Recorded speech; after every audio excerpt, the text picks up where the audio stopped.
அருட்பெரும் ஜோதி அருட்பெரும் ஜோதி தனி பெரும் கருணை அருட்பெரும் ஜோதி எல்லா செயல் கூடும் என் ஆணை அம்பலத்தே எல்லாம் வல்லான் தாளே ஏத்து.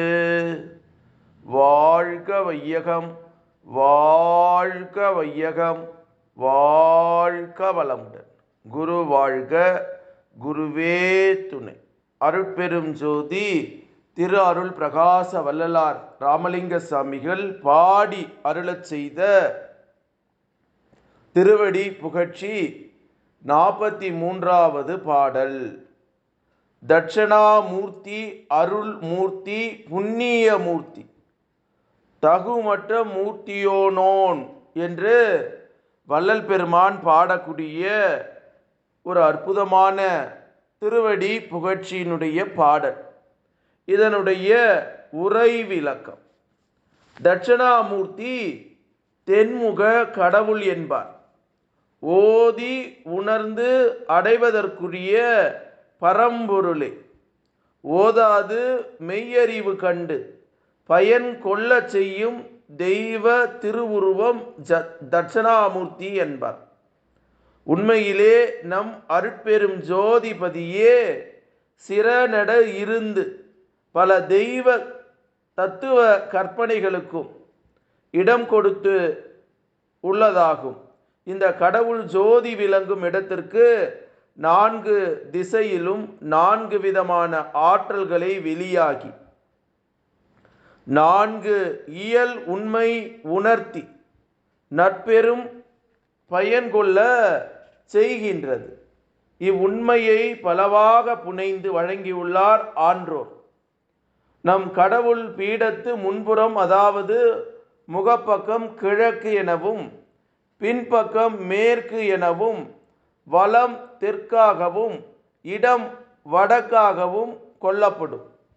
வலமாகிய சூரிய கலை அனுபவத்தோடு மெய்யறிவால் எல்லாம் அறிந்து கடவுள் சித்தி பெறுதலாகும் என்பது யோகஞான சித்தர்களின் கூற்று. இந்த உண்மையின் பேரில்தான் தென்முக தட்சிணாமூர்த்தி அருள்மூர்த்தி புண்ணிய மூர்த்திகள் எல்லாம் உருவாக்கப்பட்டு உள்ளனவாம்.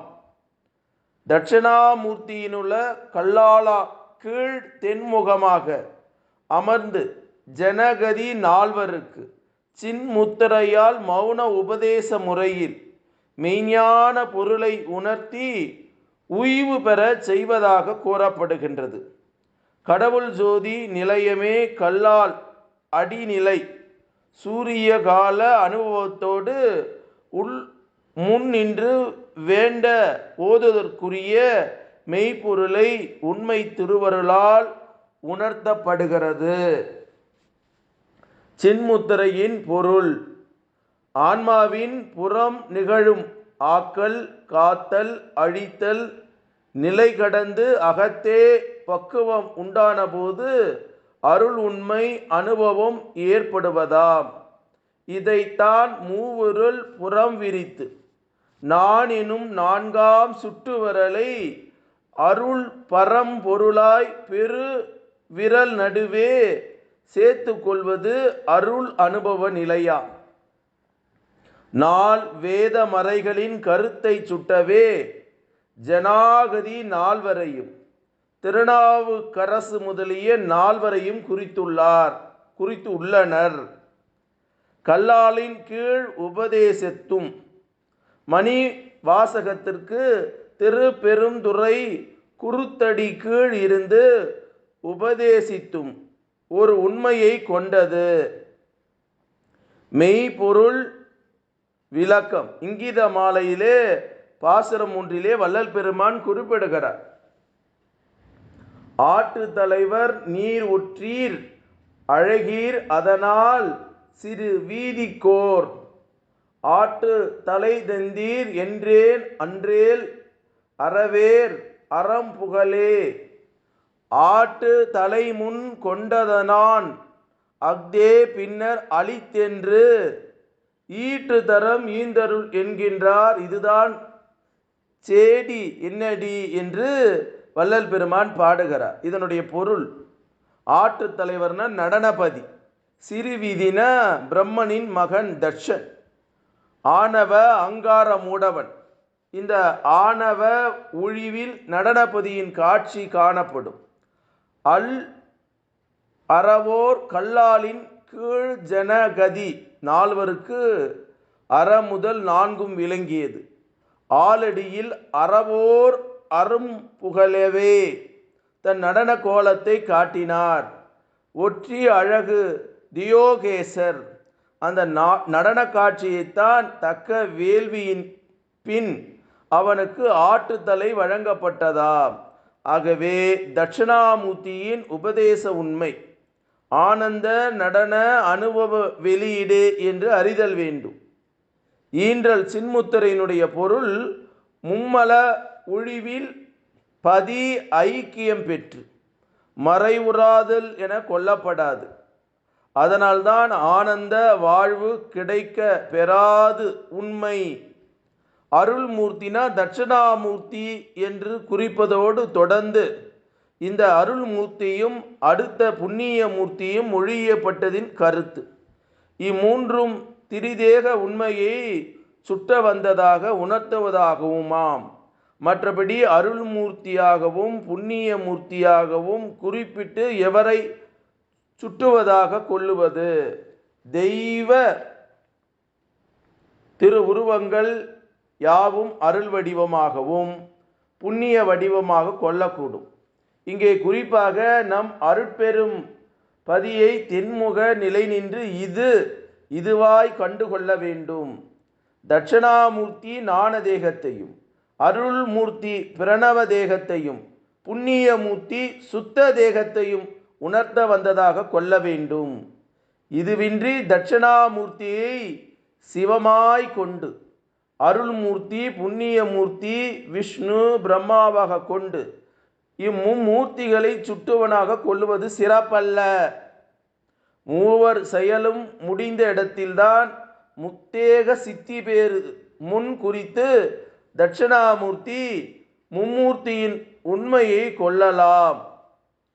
தகு மட்ட மூர்த்தி, மும்மூர்த்தி என்பவர் அனுபவம் ஏற்படக்கூடிய இம்மனித பிறப்பு உருவம் தகும் பக்குவமான அஷ்டமூர்த்தியை வடிவமாக கொள்ள வேண்டும். இது என்சான் உடலால் விளங்குவது எவரும் அறிவார். மேலும் இது மண் முதல் பூதம் ஐந்தும் மதி ரவி ஆன்மா மூன்றும் கூடிய 8 கொண்ட பட்டகாசமாக புகழுவார்கள். இதுவின்றி 8 தெய்வ வடிவங்களாகவும் அட்டதித்தி பாலகராகவும் பிறவாகவும் கொள்ளுதல் உண்மை அறியாமை.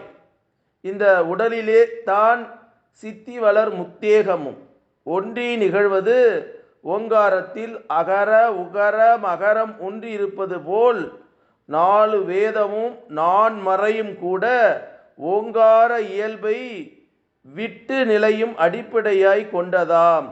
ஆன்மாவை ஓங்காரமாய் இருந்து அகர உகர மகர உடல் உயிர் நாண உணர்வு மயமாய் விரிந்து விளங்குகின்றதாம்.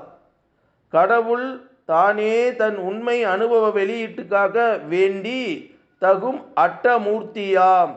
இம்மனித பக்குவ வடிவுற்றுள்ளார் என்பது உண்மையாம்.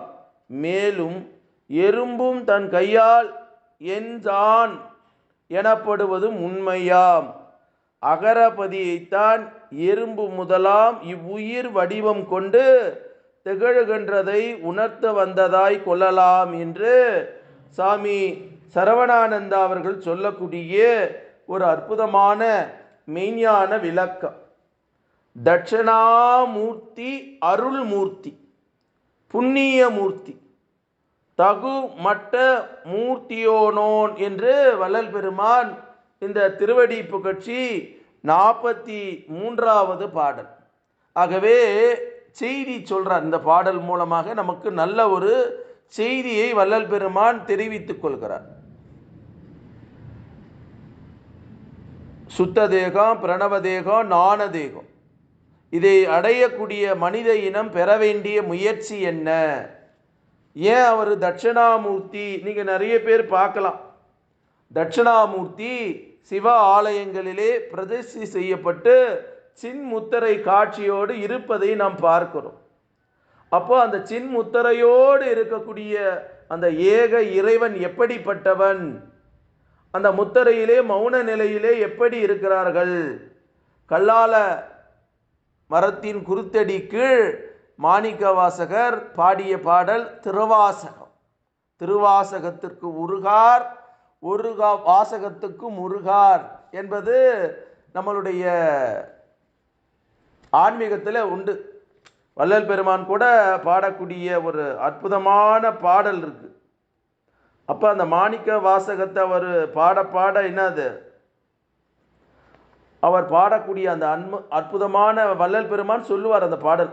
வள்ளல் பெருமானுக்கு வான் கலந்த மாணிக்க வாசகா நின் வாசகத்தை நான் கலந்து பாடுங்கால் கருப்ப சாற்றினிலே தேன் கலந்து பான் கலந்து செங்கனி தீஞ்சுவை கலந்து என் ஊன் கலந்து உயிர் கலந்து ஓட்டாமல் இனிப்பதுவே வாட்டமில்லா மாணிக்க வாசகத்தின் நின் வாசகத்தை கேட்டபோது தங்கியிருந்த கீழ் பறவை ஜாதிகளும் வேட்டூரும் பொல்லா விலங்குகளும் மெய்ஞான நாட்டமுறுமெனில் இங்கு நான் அடைதல் வியப்பன்றே என்று வள்ளல் பெருமான் பாடக்கூடிய ஒரு அற்புதமான 4ஆம் திருமுறையில் வரக்கூடிய ஒரு திருவருப்பா பாடல். அப்போ இந்த மாணிக்க வாசகத்திற்கு உருகார் யாருமே இல்லை. அதே மாதிரி இங்கீத மாலை பாசுரத்திலேயே வள்ளல் பெருமான் சொல்றார், ஆற்று தலைவர் நீர் ஒற்றி அழகீர் அதனால் சிறு வீதிக்கோர் என்று வள்ளல் பெருமான் பாடுறார். ஆகவே இறைவன் அருள்மூர்த்தியாகவும் ஏக இறைவனாகவும் அவன் நமக்குள்ளாகவே இருக்கிறான். அவனுடைய அந்த நிலையைத்தான் அவர் சொல்றார். அதை தான் சொல்றாரு, தட்சிணாமூர்த்தி ஞான தேகத்தையும் அருள் மூர்த்தி புண்ணிய தேகத்தையும் புண்ணிய மூர்த்தி சுத்த தேகத்தையும் உணர்த்து வந்ததாக கொள்ள வேண்டும். அப்போ நமக்கு எல்லாமே எது? எஞ்சான் உடம்புக்கு சிரசே பிரதானம் சொல்றார். இப்போ எஞ்சான் உடம்பு எறும்புகள் என்ன கூட அந்தந்த உயிர்களுக்கு எஞ்சான் உடம்பே சிரசே பிரதானம். அப்போ அந்த பகர வடிவிலே சிற நடுவிலே இருக்கக்கூடிய அந்த ஏக இறைவனை நினைப்பதற்கான ஒரு வாசல். அதைத்தான் என்ன பண்ணுறாங்க, வைணவ மாநிலத்தில் மார்கழி மாதத்தில் வரக்கூடிய சொர்க்கவாசல்ன்றாங்க. சொர்க்கவாசல் திருக்கோயிலில் இல்லைங்க, உங்களுக்குள்ளே இருக்கு. நம்ம டெய்லி சொர்க்கவாசலை திறந்து பரமபதம் அடைந்து அந்த பரஞ்சோதியாக இருக்கக்கூடிய அருட்பெரும் ஜோதி ஆண்டவனை அடைய வேண்டும். அதுதான் மனித பிறவியினுடைய நோக்கம் என்பதை வள்ளல் பெருமான் இந்த திருவடி புகழ்ச்சி 43வது பாடல்ல சொல்லக்கூடிய செய்தி. நல்ல அற்புதமா வள்ளல் பெருமான் சொல்லக்கூடிய செய்தியாக இந்த திருவடி புகழ்ச்சி இருக்கிறது என்பதை உணர்ந்து கொண்டு நல்லது செய்வோம், உள்ளதை உணர்வோம். இன்னைக்கு பகட்டு வாழ்க்கைக்காகவும் பெரிய தற்பெருமைக்காகவும் நானே அதிகாரம் படைத்தவன் என்ற திமிரோடு திரிகிறவருக்கெல்லாம் உடம்பும் மண்ணாய் சாம்பலாய் போகும். காட்சி இறைவன் வைக்கிறான். நேற்றைக்கு கூட என்ன 5:40 இரவு 10 மணி வரையும் நிற்க வைத்து விட்டான் என்னுடைய ஏக இறைவன். நான் ஏக இறைவனிடம் மன்றாடி கேட்கிறேன், போதும் இந்த புல இன்ப ஆட்டம், எனக்கு அக இன்பத்தை கொடு. வள்ளல் பெருமானிடம் விண்ணப்பம் வைக்கிறேன், கோரிக்கை வைக்கிறேன். எல்லாரும் ஒற்றுமையாக இருக்க வேண்டும் என்று நினைக்கிறேன். சன்மார்க்க இல்லம் கட்ட வேண்டும் என்ற கனா என் உள்ளத்திலே இப்போ தினந்தோறும் செல்கிறது. ஆனால் சன்மார்க்க இல்லத்தில் வசிக்கக்கூடிய நபர்கள் தான் என் கண்ணுக்கு தெரியல. நானே கட்டி நானே இருப்பது சன்மார்க்க இல்லம் அல்ல. அங்கே ஒரு தவக்கூடத்தை ஏற்படுத்தி அருளோடு நாணத்தோடு வாழக்கூடிய மக்களை பக்குவப்படுத்தி அந்த ஏக இறைவனை அடைந்து அருட்பெரும் ஜோதி ஆண்டவருடைய தரிசனம் கிடைக்கணுன்ற எண்ணத்தை இந்த வான்காந்தத்தில் கலக்க விட்டு அருட்பெரும் ஜோதி அருட்பெரும் ஜோதி தனி பெரும் கருணை அருட்பெரும் ஜோதி எல்லா செயல் கூடும் என் ஆணை அம்பலத்தே எல்லாம் வல்லான் தாளே ஏத்து. இன்று வருமோ நாளைக்கு வருமோ அல்லது மற்ற என்று வருமோ அறியேன் எம் கோவே. துன்றுமலை விம்மாயற்று வெளிக்குள் வெளி கடந்து சும்மாயிருக்கும் சுகம் என்று பாடி அருளச் செய்த திரு அருள் பிரகாச வள்ளலார் ராமலிங்க சுவாமிகளின் திருவடியை தொட்டு வணங்கி எல்லா உயிர்களும் இன்புற்று வாழ்க, வள்ளல் மலரடி வாழ்க வாழ்க, கொல்லா நெறி குவளையமெல்லாம் ஓங்குக என்று பாடி அருளச் செய்த திரு அருள் பிரகாச வள்ளலாருடைய திருவடியை மீண்டும் மீண்டும் தொட்டு வணங்கி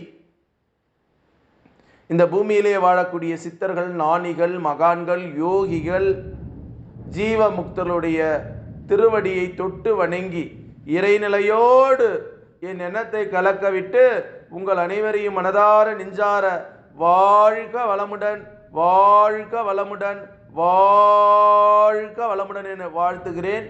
நன்றி, வணக்கம். அருட்பெரும் ஜோதி, அருட்பெரும் ஜோதி, தனி பெரும் கருணை, அருட்பெரும் ஜோதி என்ற மகா மந்திரத்தை வான்காந்தத்தில் கலக்கவிட்டு உங்கள் அனைவரையும் மீண்டும் மீண்டும் வாழ்த்துகிறேன். நன்றி, வணக்கம், வாழ்க வளமுடன்.